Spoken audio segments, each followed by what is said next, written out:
Native American communities experience some of the highest poverty rates in the United States. Many people argue that this is due to historical injustices and ongoing government failures, while others claim that Native nations should take responsibility for their own economic future. So, is the U.S. government responsible for Native American poverty, or are there other factors at play?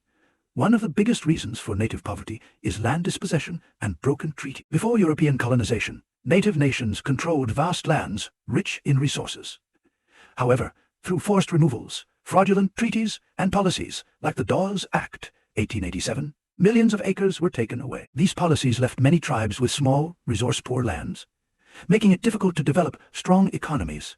As Lakota historian Nick Estes puts it, poverty didn't just happen to Native people, it was imposed on them. Another major issue is the federal trust system, which prevents Native tribes from fully controlling their own land. Reservation lands are held in trust by the U.S. government, meaning they cannot be easily sold, developed, or used as collateral for loans. This restriction makes it incredibly difficult for Native entrepreneurs to start businesses or attract outside investment. Essentially, tribes are expected to be self-sufficient while being denied the legal and financial tools to build their economies.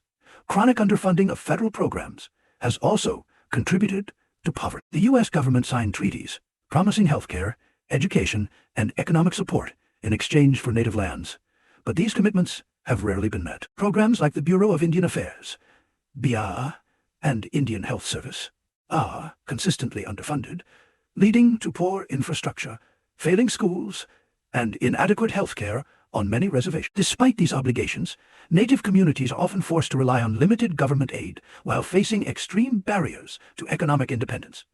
High unemployment and lack of infrastructure are other major challenges. Many reservations are located in remote areas with few job opportunities. Poor roads, limited internet access, and underfunded schools make it difficult for Native people to pursue education and career advancement. Without investment in these areas, poverty remains a persistent issue.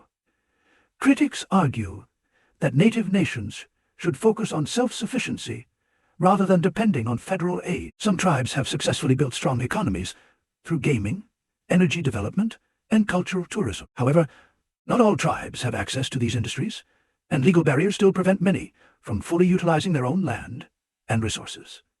So, is the U.S. government responsible for Native American poverty? The evidence overwhelmingly suggests yes.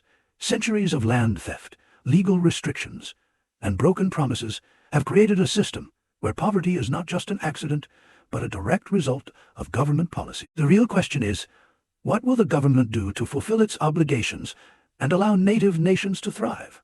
What do you think? Let's continue the conversation.